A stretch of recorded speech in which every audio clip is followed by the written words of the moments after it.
Next week is one of the busiest times we have ever seen in the history of Pokemon Go, and in this video I'm going to tell you which parts of the week you can safely skip and which ones you really need to focus on. Let's get into it.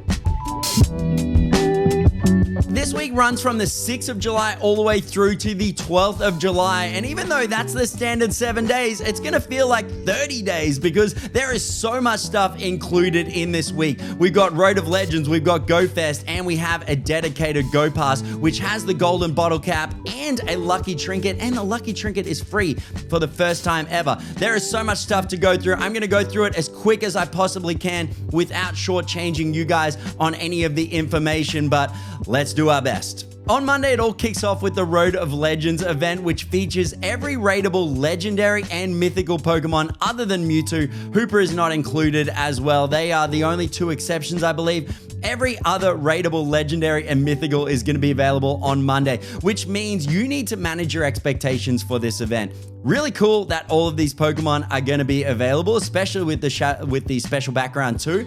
But if you really want a certain Pokemon, you're going to really struggle to find it here because there is something like 40 plus Pokemon that are going to be appearing at gyms. So it's going to be really, really difficult. It also honors the regional rules as well. So if you are hoping for circuitry in the northern hemisphere or something like that, you're not going to see it as part of that. So those are some things to manage your expectations on. If you're expecting to get lots of Rayquaza, I really think that this isn't going to happen, but you got to keep your eyes out because you never know. Imagine a shiny Rayquaza with the background. It would look so good. The things that you need to be looking out for today, a couple of shout outs. Rayquaza, obviously, S tier. It's a number 2 in the flying type category. It isn't the Mega, but if you use Air Slash and Dragon Ascent on that, if you had a Meteorite, you'd be prepared for the Mega to come out as well. 18.79 DPS, 369 total damage output. It is a top tier pick across the board there too. Circuitry is another call out, even though it was here relatively recently. It is the 6th best in the electric type category,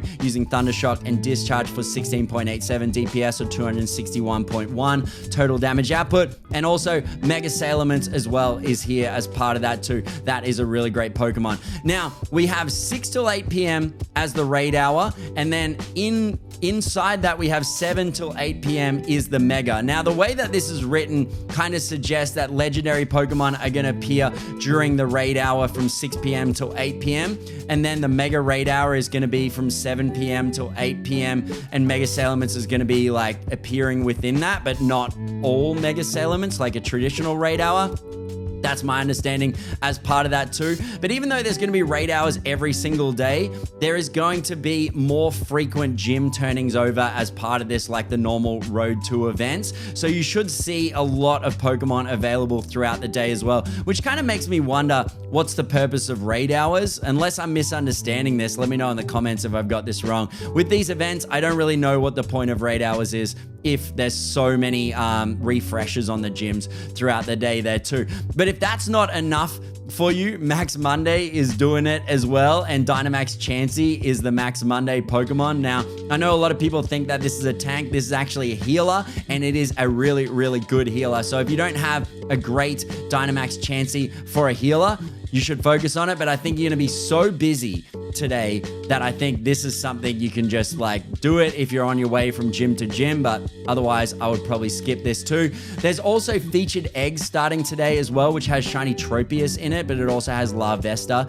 in it as well, hatching from 2, 5, and 10 kilometer eggs as well. So if you don't have a shiny Larvesta, that is a great opportunity to get it done. Monday is just stacked. On Tuesday, we have the electric and ghost type themed day, starting with Dawnwing's Necrozma. That is the number 1 in the ghost type category. Now, if you don't have a Dawnwings and you just have a Necrozma, or you're curious how many Dawnwings battles do I need to do to be able to do the Dawnwings fusion, round about 10. You should get in between 80 to 110 energy each battle, which means you need to do around 10 because you need 1000 energy there as well.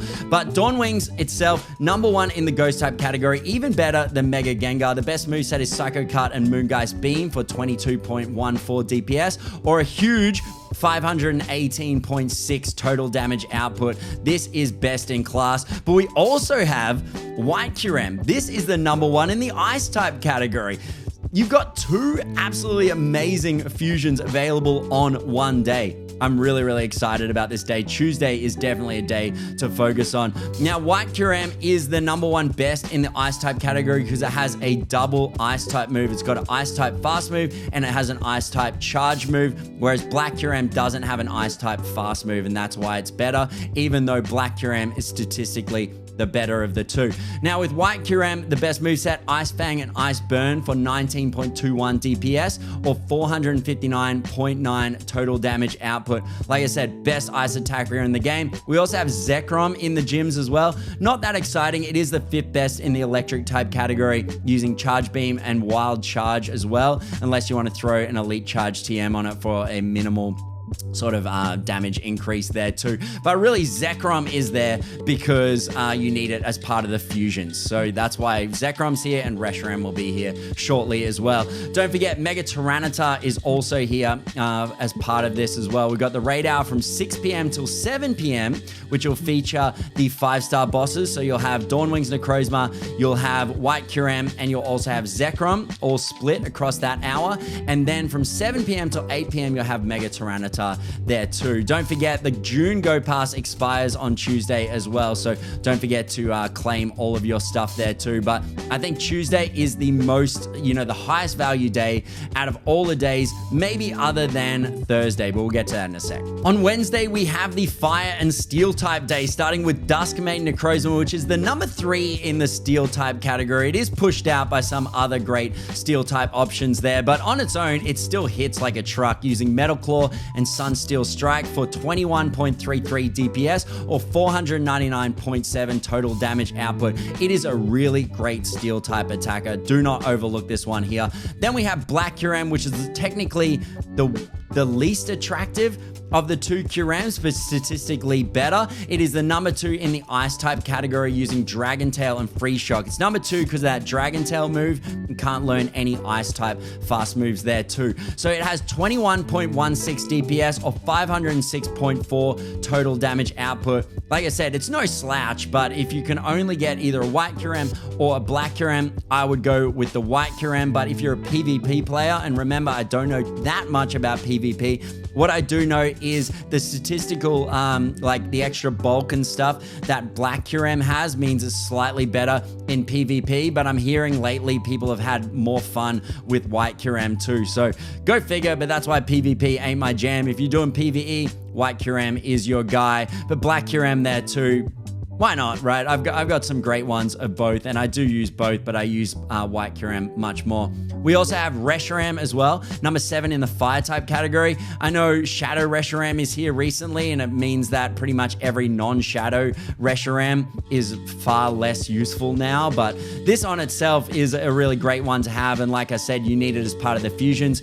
You need to use Fire Fang and Fusion Flare to get 16.77 DPS or 386.8 total damage output there too. The mega for this day is Mega Gardevoir, which is the #1 in the Fairy type category. It's absolutely amazing. Charm and Dazzling Gleam is the moveset you want on that for 17.24 DPS or 359.7 total damage output. Remember, raid hour for those 5 stars and the fusions from 6 p.m. till 7 p.m. And then the mega raid hour for Mega Gardevoir is happening from 7 p.m.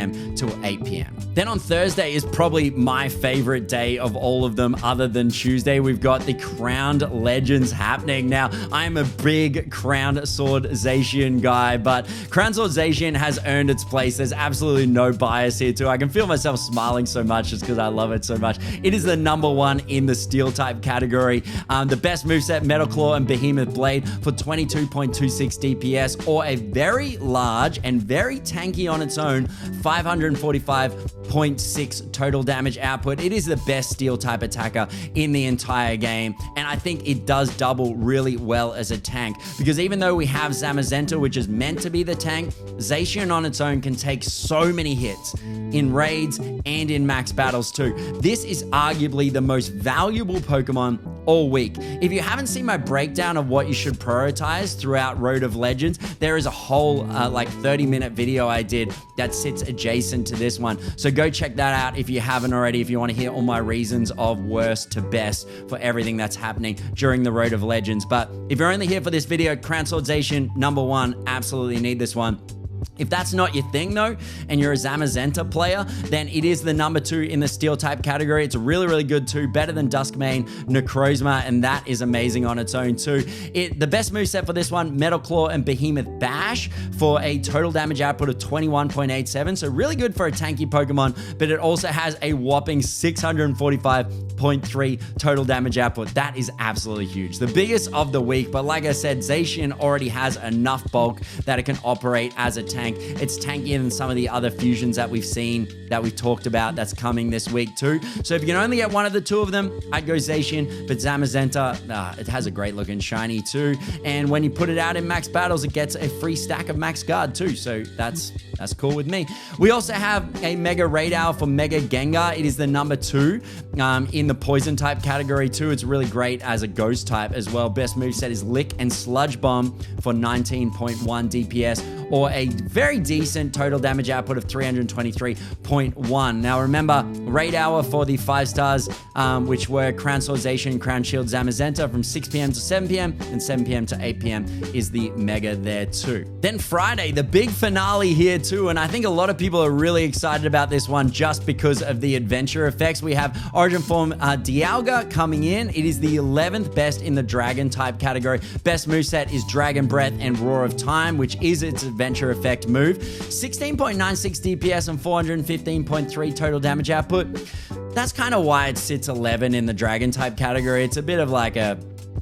It's better for its adventure effect, which means it doesn't really matter how leveled up this is. It'll just be cool to have an Origin Form Dialga, which has, you know, maybe shiny, maybe with the background. That would look really cool, but it needs the adventure effect. Now, before I move on to Palkia, shout out to the adventure effects. There's a chance for these to come with the adventure effects, but if you don't get it with the adventure effects, for the first time ever, you can use an Elite Charge TM during this event only to teach it the adventure effect. This includes older Origin Form Dialgas and Palkias as well. So that is super, super exciting. But we also have Palkia with its adventure effect, arguably the better of the 2 in my personal opinion, but it is the worst statistically. Probably the worst Pokemon in terms of damage output that we're seeing this week here too. The best moveset, Dragon Tail and Spatial Rend for 17.79 DPS, or a lower total damage output of 402. So it is probably the best in terms of an adventure effect because its adventure effect allows you to increase the spawn radius, which is really, really great for Go Fest and Com Days and stuff like that if you want more spawns. So that's why that is the better of the 2. But look, if I'm real, I wouldn't really level up either of these and waste the Stardust. They're just okay. They're just okay, but their adventure effects, very, very good. I absolutely love that. The Primal Raid Hour is really what I think is the thing you want to focus on during this day here. We got Primal Koga and Primal Groudon. Both of them are number 1 in their categories. Primal Koga is the number 1 in the water type category using Waterfall and Origin Pulse. Origin Pulse will need an Elite Charge TM. My understanding is nothing this week is going to come with its legacy moves. We could be surprised by that. That moveset there, though, will do 19.41 DPS or 596.2 total damage output.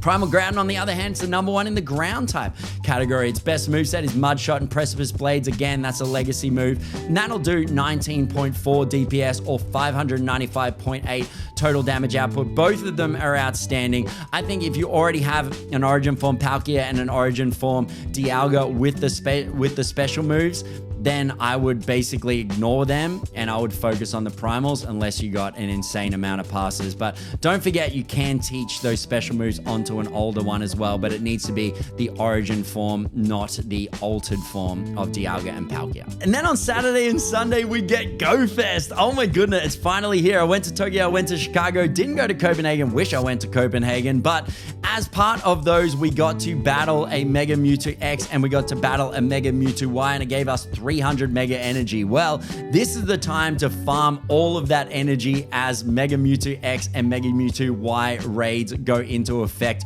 globally. Now, before we get too carried away with this, don't forget, GoFest Global is free for the first time ever this year. That means all the things that you normally pay for, you buy the ticket for, like all those extra daily passes, the access to the Mythical, all of that stuff is included absolutely free this year to celebrate the 10-year anniversary of the event. I don't know if they're going to keep doing it, but hey, while it's here, I'm really happy for that. Now, speaking of Mythical, Zeraora is the Mythical Pokemon on offer as part of GoFest this year. And this thing is a really, really great Pokemon. Sometimes you get Mythical Pokemon that are just kind of like, here you go, you want it? Yeah, I guess so. This one's actually useful. It is the number 2 in the electric type category using Volt Switch and Plasma Fist for 16.99 DPS or a very decent total damage output of 332.9. Now, the research doesn't expire, but you need to log into the game and at least have it assigned to you during GoFest. So make sure you at least do that if you don't play too much or you're sort of skimming through. Make sure you get it in your research stack and then you don't have to worry about expiring. My review of Zeraora is it's strong, but it feels slow.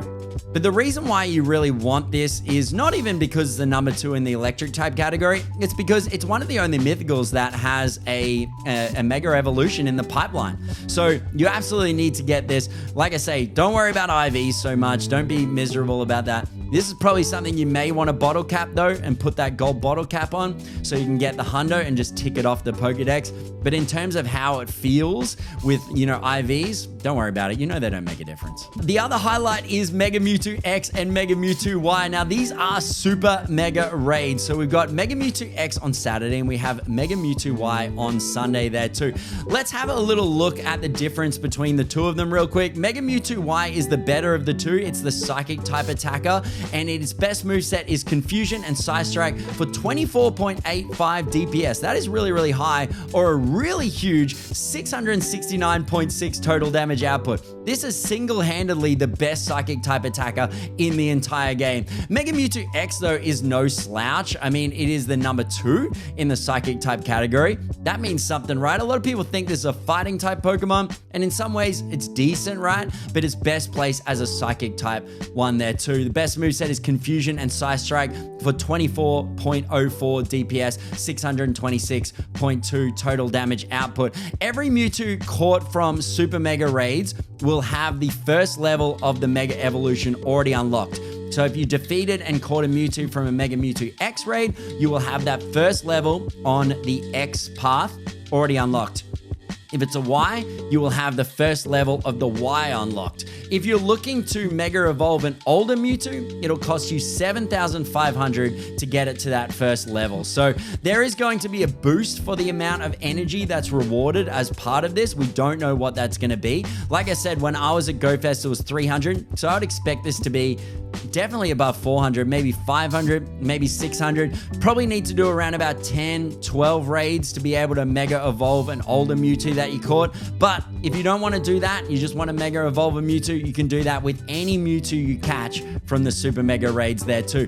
There's also going to be a branching timed research that'll help you build towards either Mega Mewtwo X or Mega Mewtwo Y as well. Really up to you which one you like. They're both outstanding. I wouldn't worry too much. Just pick your preference and have fun with it. And if you're curious about everything that's included as part of the free GoFest, we get the Shiny Boost included for free, which is normally ticketed. We get Zeraora. We get up to 9 free raid passes per day. We also get half Stardust cost on trades, and we get up to 6 special trades as well. And we also get the hourly habitat rotations for both wild spawns and the raid pool as well. So lots of cool stuff included as part of GoFest. If you're only doing one thing at GoFest, for me, play Sunday rather than Saturday, because Mega Mewtwo Y I think has a cooler design personally, but it also is statistically better. Not by a lot, just a little bit. But if you can only play one day, Sunday is your day to play. Don't forget there's also a dedicated Go Pass for GoFest. Now this is different to the July Go Pass. The July Go Pass is still bringing Pokecoins. You can do it at the same time, but there's also a dedicated Go Pass for GoFest. Now this thing is gonna be more expensive like it normally is, $19.99 USD. Now what do you get for that? Well, if you pay that, you get the golden bottle cap. Now, I think this is probably the most overrated item in Pokemon Go history. Everyone else loves it. I feel like I'm the only person that thinks that this thing is overrated. But if you don't buy the $19 deluxe version, then you can get the Lucky Trinket on the free tier, absolutely free for the first time ever. This is the only time that the Lucky Trinket has ever been made available for free, and I think it is the better of the two items. Now, I'm not saying that there isn't value in the golden bottle cap. I just think it's significantly less than the Lucky Trinket.